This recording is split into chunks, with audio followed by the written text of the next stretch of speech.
Senior IAS अधिकारी संजीव हंस और उसके पार्टनर पूर्व विधायक गुलाब यादव को गिरफ्तार करके बेऊर जेल भेज दिया के चौखट पर पहुंच गई है। और इसमें अब सीएम की मुख्यमंत्री की गिरफ्तारी से भी इनकार नहीं किया। कुछ महीने में ईडी ने 2 मुख्यमंत्रियों को गिरफ्तार किया है, दिल्ली में अरविंद केजरीवाल को और झारखंड में हेमंत सोरेन को। जैसे बादशाह अकबर के नवरत्न थे, ऐसे पलटू राम के भी नवरत्न है। यदि सुबह से शाम तक 4 पुल नहीं बहे तो लगता ही नहीं कि हम लोग बिहार में रह रहे हैं।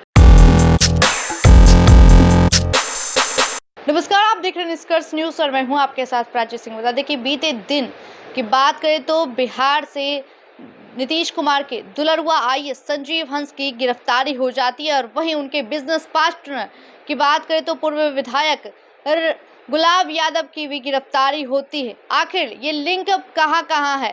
मनी लॉन्ड्रिंग मामले में गिरफ्तारी हुई है। सीधे बातचीत करते हैं, जानकारी लेते हैं कि आखिर ये लिंक अब कहां जाता है।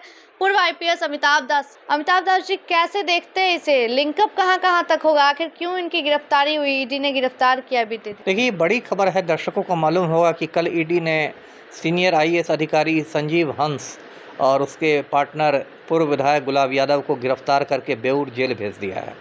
और सबसे बड़ी बात यह है कि अब पूरी जो जांच की आंच है वो मुख्यमंत्री के चौखट पर पहुंच गई है। और इसमें अब सीएम की मुख्यमंत्री की गिरफ्तारी से भी इनकार नहीं किया जा सकता है। मुख्यमंत्री की बिल्कुल उससे इनकार नहीं किया जा सकता है, क्योंकि अभी दर्शकों को मालूम होगा पिछले कुछ महीने में ईडी ने 2 मुख्यमंत्रियों को गिरफ्तार किया है, दिल्ली में अरविंद केजरीवाल को और झारखंड में हेमंत सोरेन को। तो यदि तीसरा नंबर पलटू राम का आ जाए तो कोई किसी को चौंकना नहीं चाहिए, क्योंकि ये घोटाला बहुत है और मैं नहीं मानने को तैयार हूँ कि इस घोटाले में मुख्यमंत्री की कोई भागीदारी नहीं होगी। तो देखिए, मैं दर्शकों को पूरा मामला बताता हूँ। ये जो संजीव हंस है, ये 1997 बैच का आईएएस है और नीतीश कुमार का, जैसा आपने कहा, दुलरुआ आईएएस माना जाता है। और कहा था कि नीतीश कुमार के 8-9 आईएएस आईपीएस बहुत करीबी हैं, जिसको नवरत्न कहते हैं। जैसे बादशाह अकबर के नवरत्न थे, ऐसे पलटू राम के भी नवरत्न हैं। और ये सब के सब भ्रष्ट और दागी ही अधिकारी है, इसमें कोई भी साफ सुथरी छवि का नहीं है। और संजीव हंस को भी नीतीश कुमार के समय में बहुत महत्वपूर्ण तैनातियाँ मिली, की पोस्टिंग जिसको कहते हैं। ये पुल निर्माण निगम का प्रबंध निदेशक था, अभी हाल तक ये बिहार राज्य जो ऊर्जा विभाग है उसका प्रधान सचिव था, पावर होल्डिंग कॉरपोरेशन का सीएमडी था। और जहाँ भी ये रहा, दोनों हाथों से इसने लूटने का काम किया है। इसके बारे में कहते हैं, पुल निर्माण निगम में था तो इसने एसपी सिंगला कंपनी को ठेके दिलवाए हज़ारों करोड़ के। अभी देख ही रहे हैं बिहार में पुलों की क्या हालत है, डेली 3-4 पुल बहते हैं।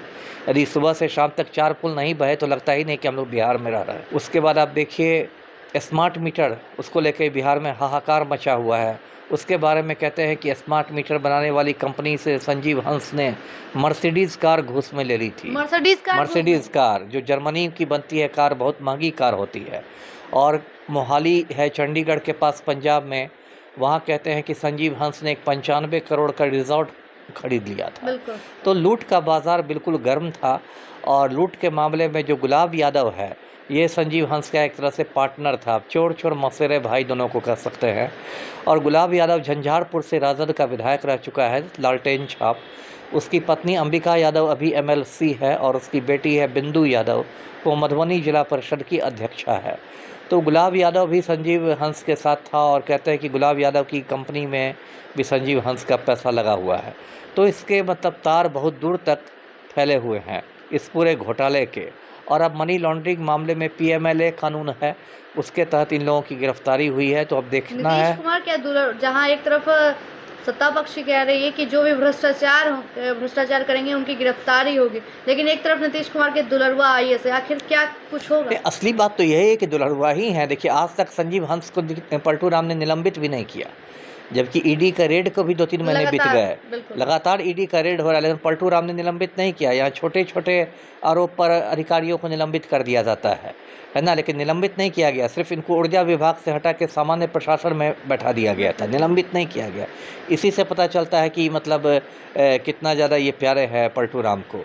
तो ये सब कहने की बात है, लूट खसोट तो हुई ही है। और मैं तो मांग करूंगा, आपके चैनल के माध्यम से मांग करूंगा कि इसमें पलटू राम की भी भूमिका की गहराई से ईडी जांच करे, क्योंकि मेरा अपना मानना है कि इतना बड़ा घोटाला बिना मुख्यमंत्री की भागीदारी के, बिना मुख्यमंत्री की सहमति के नहीं हो सकता।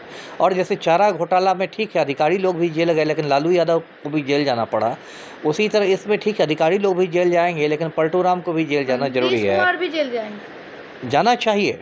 जाने चाहिए। जाना चाहिए जी, क्यों नहीं जाएंगे।